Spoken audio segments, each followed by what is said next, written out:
ഇത് 2022 കേന്ദ്ര സർക്കാർ ഒരു മൾട്ടി മൊഡാൽ കണക്ടിവിറ്റി എന്ന് പറഞ്ഞിട്ട് പ്രൈം മിനിസ്റ്റേഴ്സ് ഗതിശക്തി എന്ന് പറയുന്ന ഒരു പദ്ധതി, ആ പദ്ധതിയിൽ റോഡുകളുടെ വികസനം ഉണ്ടായിരുന്നു.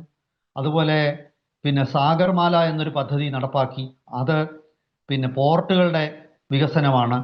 ഈ ഉഡാൻ എന്ന് പറയുന്ന പോർട്ടുകൾ, ക്ഷമിക്കണം, എയർപോർട്ടുകൾ രാജ്യത്തുടനീളം ഉയർന്നു വന്നു.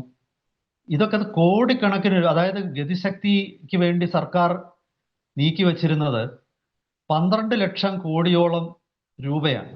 അപ്പൊ ഇത്തരം പദ്ധതികളെല്ലാം തന്നെ വിജയത്തിലേക്ക് അടുക്കുകയാണ്. ഇവയുടെ എല്ലാം തന്നെ ഒരു പ്രയോജനം ഇന്ത്യയിലെ കയറ്റുമതിക്കാർക്ക് വരാൻ പോവുകയാണ്. അതായത് അമേരിക്കയുടെ ഈ പറയുന്ന വലിയ നികുതി ഒക്കെ ഉണ്ട്, നികുതി കൂട്ടിയാൽ പോലും അമേരിക്കൻ മാർക്കറ്റിൽ ഇന്ത്യയുടെ ഉൽപ്പന്നം എത്തുമ്പോൾ അത് ഒരു കോമ്പറ്റീറ്റീവ് പ്രൈസ്, അതായത് ആദായകരമായ ഒരു വില അതിന് മാത്രമേ അതിനുണ്ടാവുള്ളൂ. അതായത് അമേരിക്കയിലെ കസ്റ്റമർക്കും ഇന്ത്യയിലെ കയറ്റുമതിക്കാർക്കും രണ്ടുപേർക്കും വിൻ വിൻ സിറ്റുവേഷൻ ഉണ്ടാക്കുന്ന ഒരു സാഹചര്യം നിലവിൽ വരും.